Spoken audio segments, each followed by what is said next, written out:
আজকে অনেক লেট হয়ে গেছে, 10টা বেজে গেছিলো ঘুম থেকে উঠতে। So hello everyone, welcome to my channel. আজকে সারাদিন কী কী করছি তোমাদের সাথে সব কিছু শেয়ার করবো। ভিডিওটা না স্কিপ করে পুরো ভিডিওটা দেখো প্লিজ। আর লাঞ্চে কী কী ছিল আজকে বলো তো, দেখাচ্ছি দাঁড়াও। তো লাঞ্চে ছিল আজকে ভাত, আলু, পেঁয়াজকলি ভাজা, ডাল আর ডিমের ঝোল আর চাটনি।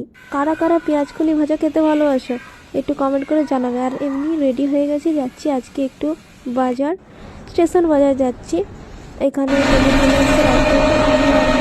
যাচ্ছিলাম।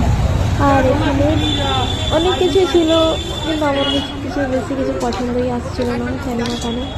তো তারপরে একটুখানি ঝালমুড়ি খেয়ে নিয়েছিলাম। তো ঝালমুড়ি আমার খেতে খুবই ভালো লাগে। এখান থেকে স্টেশনে তোমরাও কিন্তু ট্রাই করতে পারো। স্টেশন থেকে রেলওয়ে কান্তা ক্লাস করে অপোজিটেই বসে মুখে এই ঝালমুড়িওয়ালা।